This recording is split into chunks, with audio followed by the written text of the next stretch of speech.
Good morning and welcome again to Searching the Heart. I'm going to continue from where I stopped in the importance of being right. And I promised to do a part on necromancy. Again, I've done so many parts on necromancy. And I'll round up with discussing a little about Islam and the future of Islam, okay? So, I stopped last week in trying to encourage Christians in Nigeria as well as all over the world to concentrate on the truth within their faith. Yes, I didn't mention that. What I was trying to say is concentrate on the truth within your faith. And that is what will save you. It is not necessarily politics, which unfortunately somehow has received the emphasis. Politics is a result, is the end product of the personal lives of people.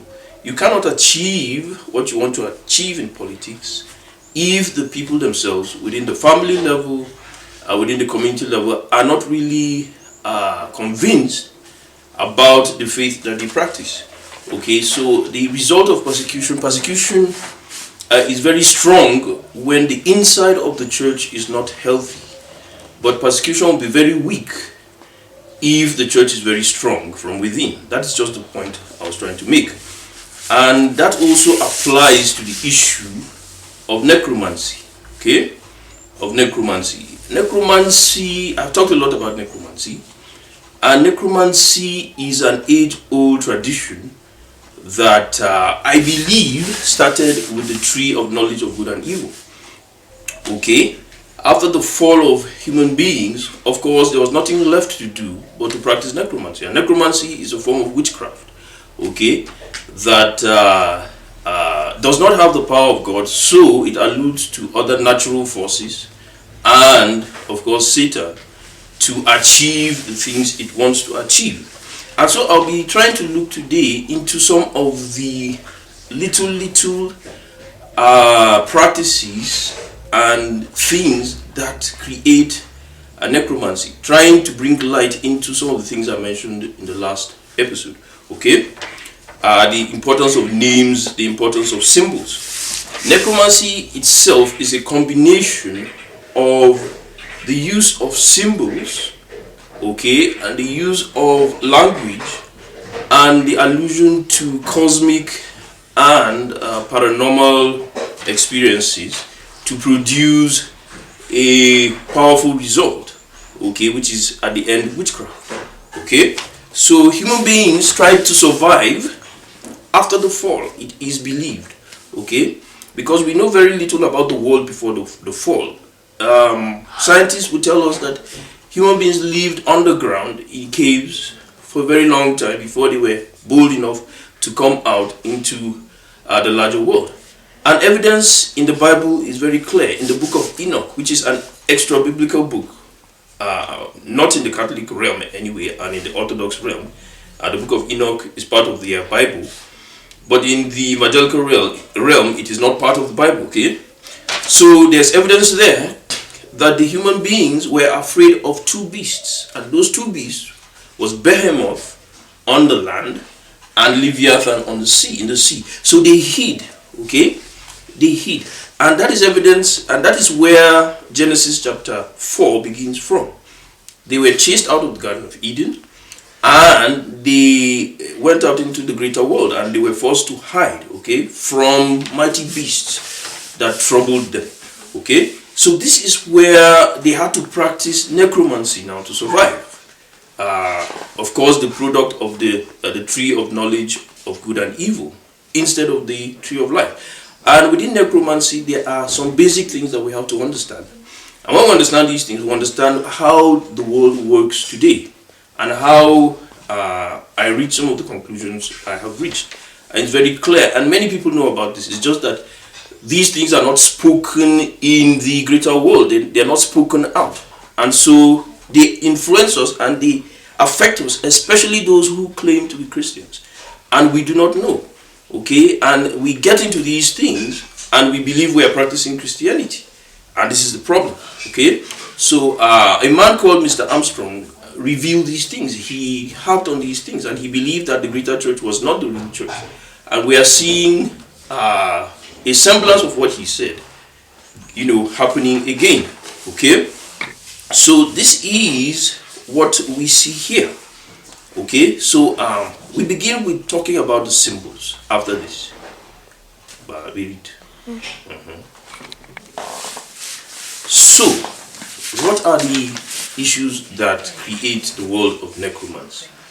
First of all, there are symbols. Okay, symbols, and symbols can be in the form of numbers, which make up the world of allegory, and they can be in types. Okay, something stands for something. Okay, instead of the normal numbering, of course it took time before the people learned how to number. Okay, and instead of that numbering, so allegory came, of course, later on, and that is where the debate lies of the aging system. Was Methuselah as old as 900 years? And most of us believe yes. Okay, that aging system was correct. Okay, it was historical. Okay, and then, but because numbers came very late on. Okay, so that is the reason. But that is allegory. Okay, but the typology was a very early form of communication. Language was developed from typology. Okay, at a very basic form. For example, a tree.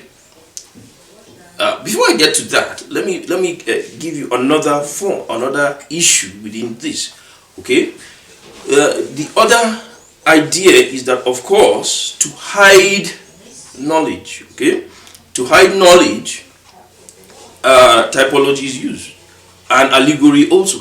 So the very fact that language was developed from typology is a real fact.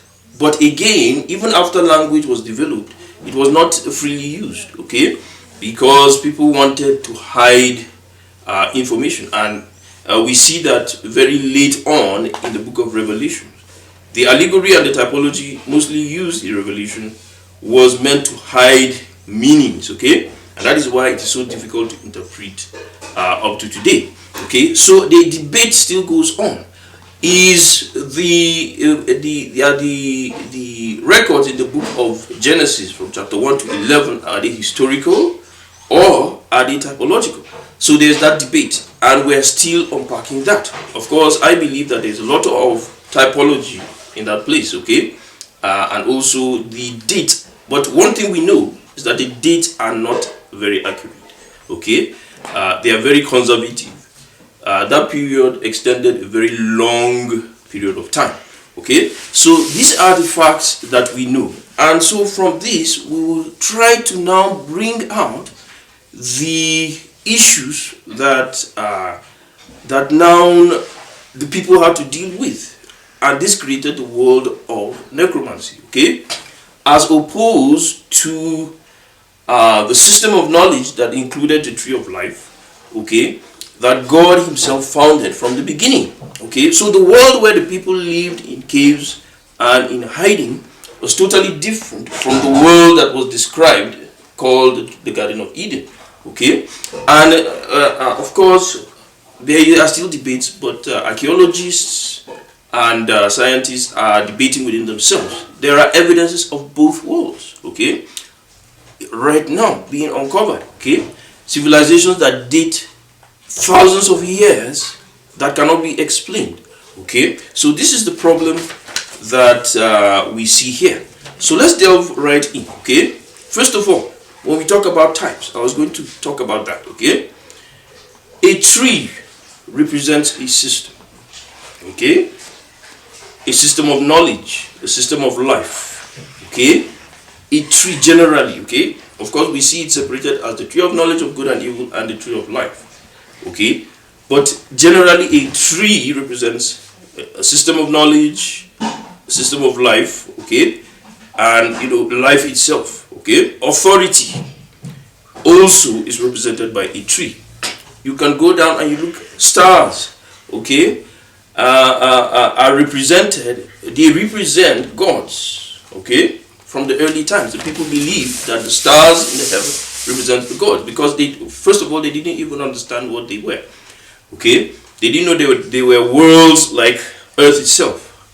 They felt, okay, these must be stars, these must be the gods, these must be, of course, up in the sky was heaven, where the gods came from, of course. So these stars must be the gods. Okay, so these are little types and symbols.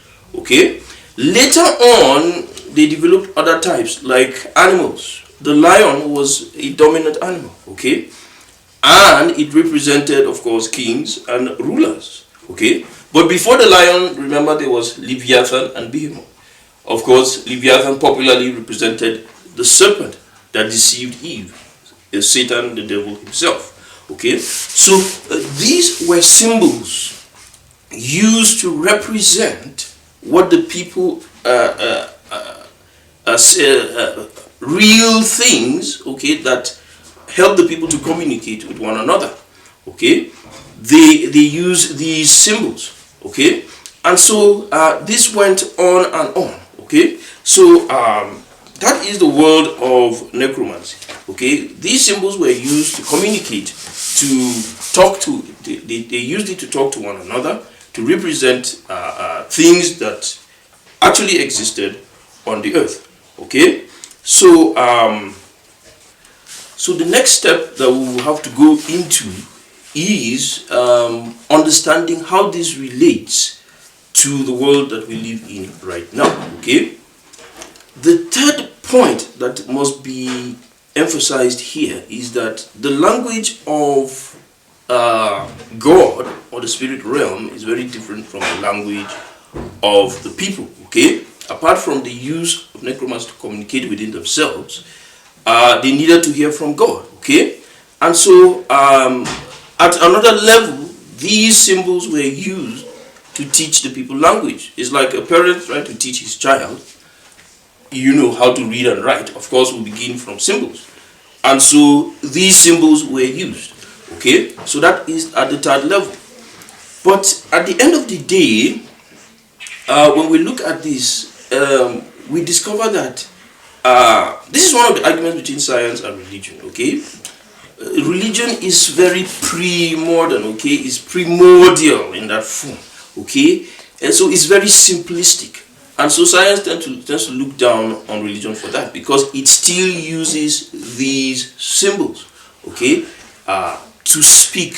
Okay, so it sounds something like a you know, childish talk, childish blabbering. And this is the reason. That third step is the reason, because if a spirit being wants to talk to a human being, he has to use human language. Okay, and human language is very limited to eyesight. Okay, to things we can feel, things we can touch. Okay, the physical world. And so a spirit being would have to literally find a way of representing those things that are in heaven down on earth. Of course, what comes to mind is Dr. Sledge's seminars on Merkaba. Okay, but I don't want to go that way. Okay, I want to leave it as simply as this, because it goes far beyond that. The Apostle Paul, in his writings about Merkaba, says that he was caught up in a realm and he saw unspeakable things. Okay, things that he could not really relate with. And every day in our human experience, we have such experiences. It is very difficult to bring such spiritual concepts down to earth. Okay, and so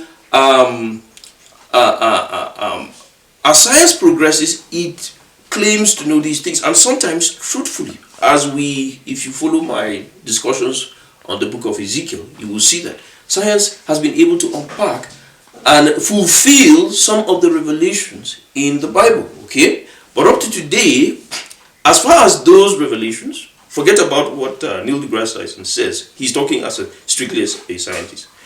But the truth remains that as long as those some things are hidden from science, there will always be a communication between God and human beings that cannot be talked about, that cannot be revealed. Okay, So this is the truth about necromancy. So necromancy depends on these hidden things to now talk in symbols, to now try to unpack these communications, okay, to get some form of result.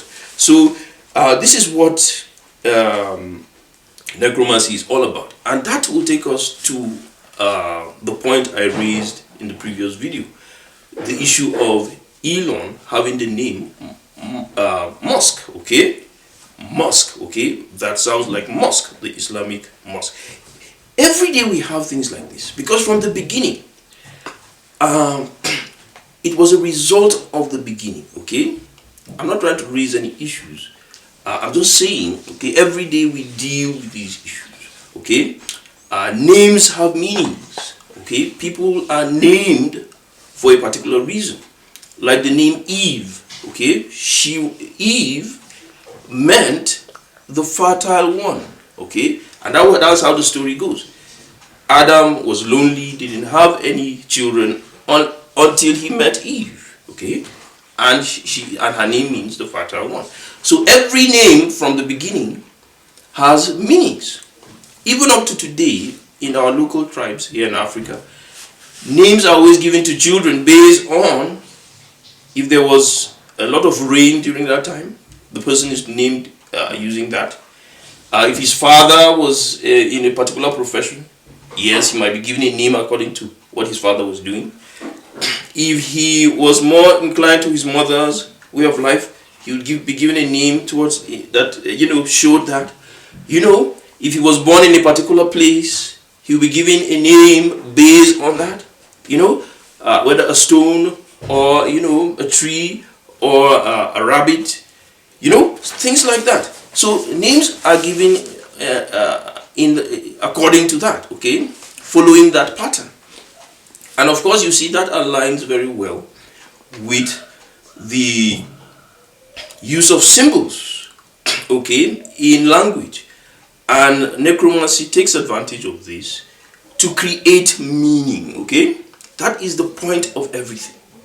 It is an attempt to create meaning, because if meaning is constructed in that form, life can have legitimacy.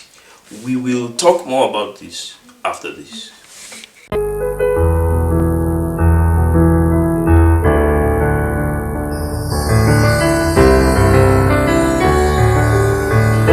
And for those of you who have been subscribing to this channel,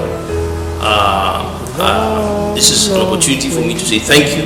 You have been a blessing to me and to the work I'm doing. I believe that you have seized the opportunity to go onto the website and to subscribe to some of the books that we have there listed. You can also continue to do that. There is a new book that is out for your enjoyment. For those of you who want to really understand the foundation of what I'm talking about. I talk about so many topics, but this new book will open your eyes to this reality. It is titled Foundations of Conceptuality. Go there, go to the website. You will be directed to the Amazon site to buy your copy. Recommend this to your friends and buy as many copies as possible and give it to your friends. This is very important. That will give you a very firm foundation in understanding the world itself, understanding your own purpose as a human being, and understanding the very existence of God and the existence of the universe. I believe that you will enjoy it. God bless you as you do this. Links are in the description.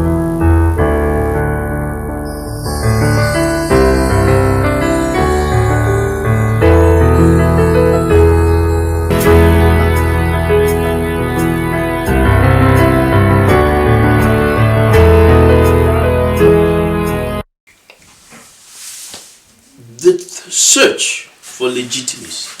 The search for legitimacy. This is the whole foundation of everything, and this is what causes the practice of necromancy. Like I have said, human beings lost legitimacy at a point. The Bible tells us about the fall. Okay, scientists don't recognize any legitimacy from the beginning. They believe human beings evolved and became, and this is the best of what we have been. Okay, when we learned language, when we began to make tools, that was the best of what we could be. But the Bible says differently. Okay, it says we were better before and then we regressed. Okay, and yes, there is evidence. Even the scientists tell you there is evidence of that within our modern cultures. There is evidence of regression, yes, and a return. Okay, so this is what we see. Okay, the search for legitimacy. That is what necromancy is all about. When there is no legitimacy, human beings are forced to construct something, a system that will protect them. And that is what necromancy is all about. And the use of names. Names then have meanings, and they determine the destiny of the child. It is like that everywhere. In Africa, in South America, I believe it's also like that in India. Okay, yes, I know in Tibet it's also like that. Okay, so these are the things. When a child is given a name, it determines his destiny. Okay, and necromancy relies a lot on this. Okay, remember even the story of the Bible. Jacob was called supplanter. The meaning of Jacob's name was supplanter, or Yakub. Okay, but his name, when God wanted to bless him, he had to change his name to Israel. That is father of nations. Okay, father of nations. Okay, that was a blessing unto him. Jabez also cried unto God and said, "What? Bless me, change my name." Okay, he had a name that was sort of a curse, but he asked God to bless him, and the blessing resulted in a change of his name. So names are important. Okay, in the early world, that is what it was. Okay, even up to today, and necromancy takes advantage of this. Okay, to now cry out to the gods for help. Okay, and it would have been innocent, but the problem is that necromancy in itself involves manipulation. Okay, and that is what the God of the Israelites rejected. He says it is a taboo. Do not try to manipulate the spirit realm. Instead, cry out to God. Instead, pray and ask for help. Okay, so this is the problem with necromancy, and this is but necromancy still subsists, like we know. Okay, because of these disagreements, there are people who believe in necromancy, believe that this should be the ideal practice. Okay, and like I tried to explain, though God is supreme, Satan still exists, and Satan is in charge of the world of necromancy, while God maintains the real authority. Okay, and that is where we see the difference between the tree of life and the tree of the knowledge of good and evil. The tree of knowledge of good and evil is the world of just experimentation, trying everything you want to try, good or bad, just to get results. But the world of life, the authority of God insists that there is an ideal, and that ideal can be achieved by submission to God himself. Okay, so this is just what it is. Okay, so we need to understand this. So the name mosque, while rhyming with mosque of a Islamic place of worship, as innocent as it is, gives the man a destiny. Okay, a destiny that means that though he is born in a Christian dominated environment, okay, he can be a kind of a peace child. Okay, this is the concept that is not told to us all. Nobody is hearing about it. It's not on the news. It's so nobody knows why he's so important. They think it's because he's intelligent, and he's a good businessman.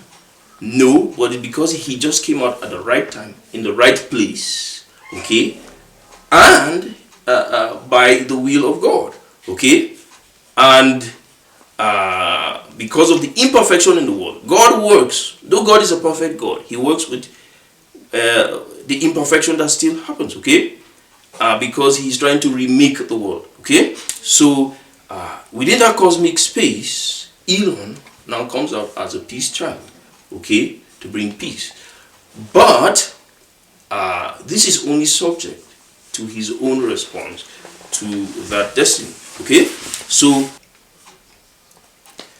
please don't mind my emphasis on Elon. He's just a good example to use at this time, okay?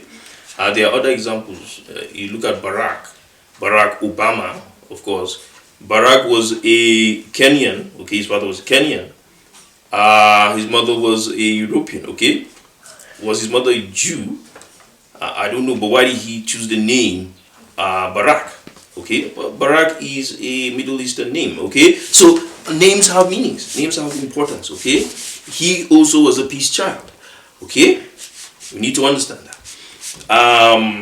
We can go on and on. Why do people with the name Stein always, have a kind of similar destiny? Einstein, Weinstein, Epstein, So you ask yourself that question, okay? So it goes on and on and on. People try to give names that will determine their destiny, okay? So these are some of the issues. So we will now concentrate on the future of Islam. What is the future of Islam, okay? We cannot do this without knowing what Islam is, okay? Now, before we know what Islam is, we have to know how it came about, okay? This was a very interesting context. Christianity had ruled the whole of the Roman Empire, okay? Stretching from Constantinople, somewhere in Turkey, okay? Westward to Rome, okay? Right to England, okay? And eastward down to Egypt, even into Libya, okay? So, right down to Sudan, okay? That was the Christian world, okay? And even up into China, okay? That was the Roman world that, of course, was ruled by Christianity. But in some parts, like in China, the influence was not, Christianity did not really sink really deep down, okay? And also in many parts of the world, okay? In Africa, the signs are still there that it was there, but you can't see that in China, okay? And you see it a lot in Europe and in Russia also, okay? So that is just the issue, okay? So it ruled that whole environment. But when there was a rift in the Roman Empire that split the Roman Empire in two, that was not the first time that rift took place because of the clash of the two civilizations. The Eastern and the European civilizations were always clashing. So a rift occurred again. And of course, though the capital of Christianity moved, at that point, of course, it moved to Rome. It had moved to Rome before that. And it moved back to Rome. And of course, the East was left undefended. And even some parts in the West, it is claimed by some historians, okay? It was left undefended. And because of the absence of a strong ruling authority, the people began to experiment with things that they thought would work, okay? As the wars were raging, and as the church was receding, was becoming smaller and smaller, okay? Of course, people started asking questions. And of course, the Prophet of Islam, Muhammad himself, found himself in that very situation, okay?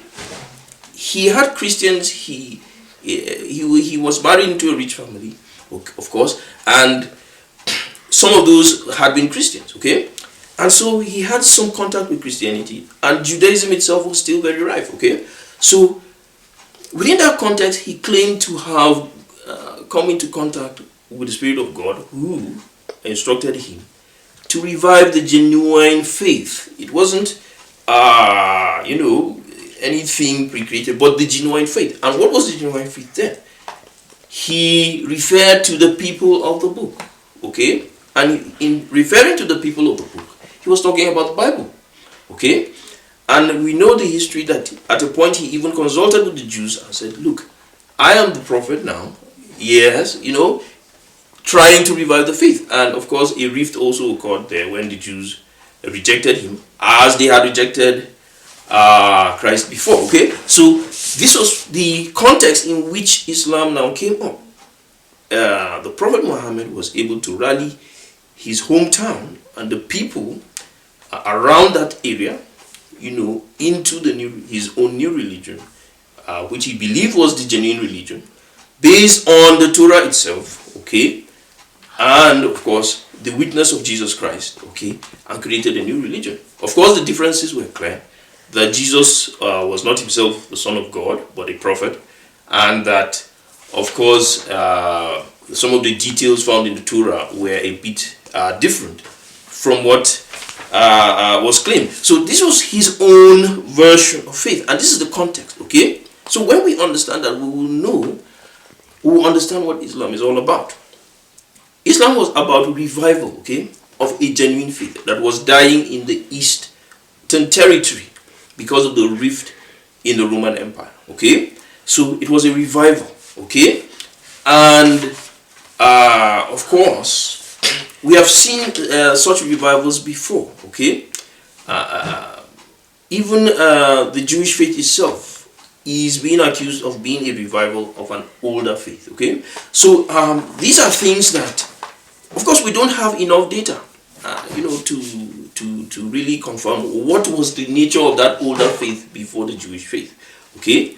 We have the data that tells us about Judaism as relates to Christianity, and we have the data that tells us about Islam as relates to Christianity and Judaism, yes, but we don't have any data before then, much data, okay? All we know is that there was a system, and most of it was necromancy, okay, witchcraft, before Judaism, okay? So this is what we see, okay? And in understanding this, we understand what Islam is. So what are the things, why is Islam so powerful? I want to delve into that, okay? Islam became very powerful for a couple of reasons. And reason number one is that, the general reason anyway, is that it solved the problems that Christianity could not solve, that caused the downfall of Christianity, okay? And what was that problem? First of all, it solved the problem of practicability, okay? Practicability. Christianity was mostly practiced among the elite, okay? At the time of the fall of the Roman Empire, it was seen as an elitist religion, okay? For educated people. Now what the Prophet of Islam did was to step that down, okay? To enable the poor, the masses, to practice it, okay?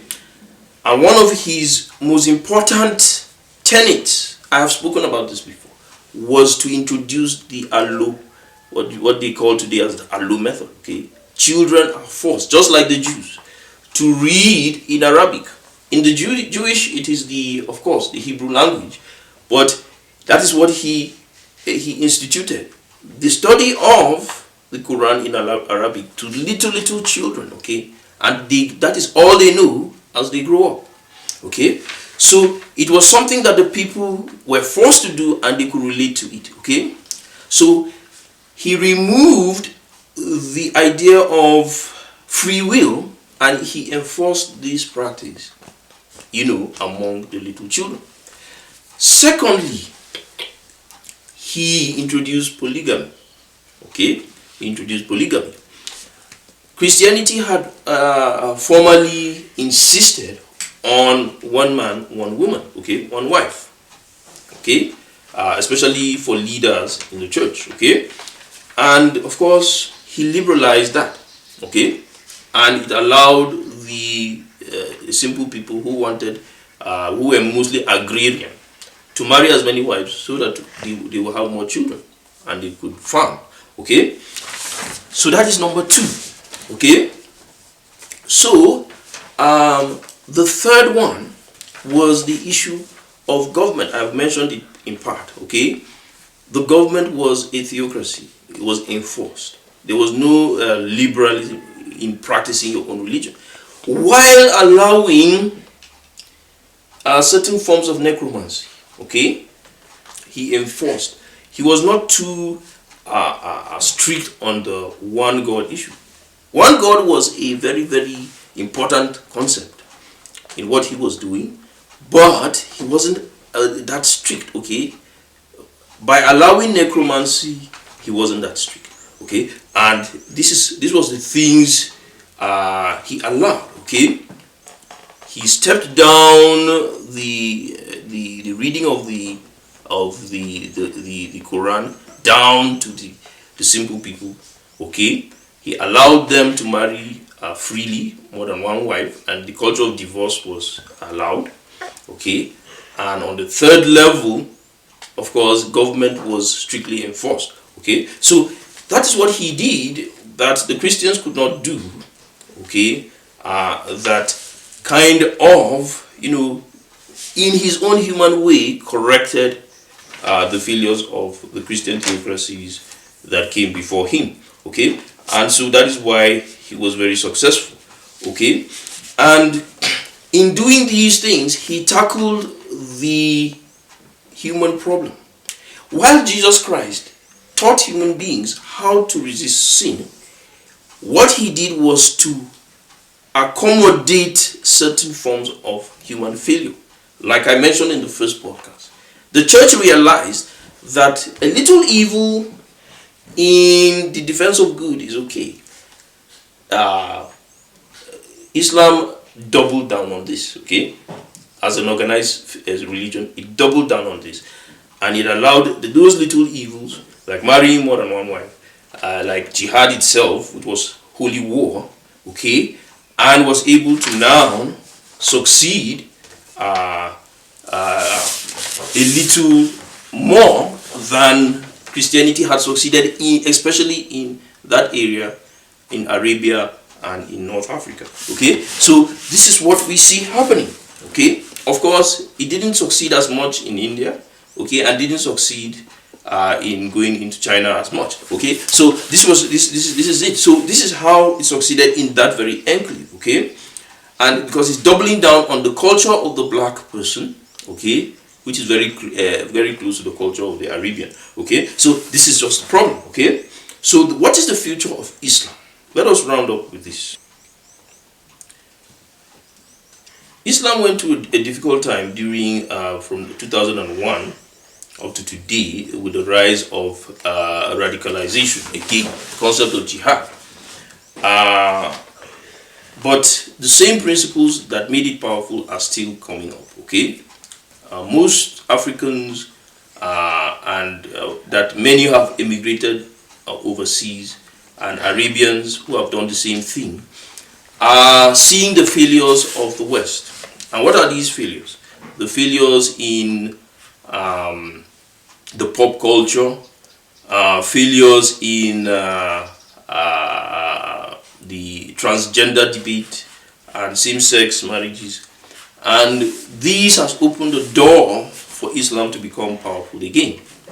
And this is why the necessity of the kind of consensus, okay, that cosmic leadership, okay, cosmic leadership depends a lot on ideas. Okay, a man wrote a book, I think that was Sproul.